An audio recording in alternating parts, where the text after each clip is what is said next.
They are images that have shocked many, but tragedies like this are happening nearly every day in northwest Syria, where the government's assault is in its third month.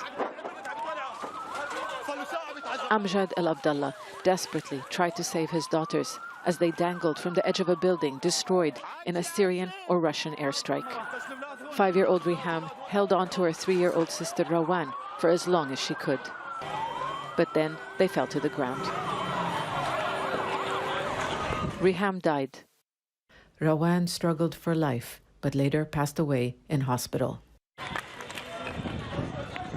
The high number of people killed and injured here, particularly children, reflects the scale of the humanitarian situation.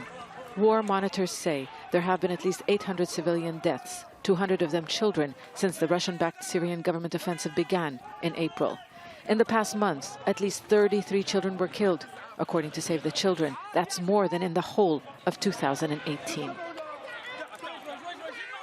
They are being targeted, and most of all, it's the places they live in that are being hit. Marketplaces, hospitals, medical facilities, schools, no one and nothing is safe anymore in Idlib. These scenes have become all too familiar. Rescue workers at times dig for hours to find survivors and remove the dead. Civilian infrastructure, schools, hospitals, and health facilities are protected under international humanitarian law. They're meant to be spared, and yet they're being impacted almost more than anything else. So there has to be outrage. The latest offensive is no different from previous ones during the 8-year war. They are carried out with impunity and little accountability. The Pope sent a letter to Syria's President Bashar al-Assad asking him to protect the lives of civilians. The European Union says attacks on critical civilian infrastructure must stop. The United States and the UK renewed calls for a ceasefire in Idlib, but the international community's statements have not been backed with action.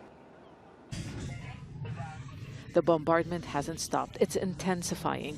The UN describes what is unfolding in Idlib as a worsening nightmare for the civilians. They are not players in this conflict, but international humanitarian rights organizations say they are being targeted. Zeina, Khodr, Al Jazeera, Istanbul.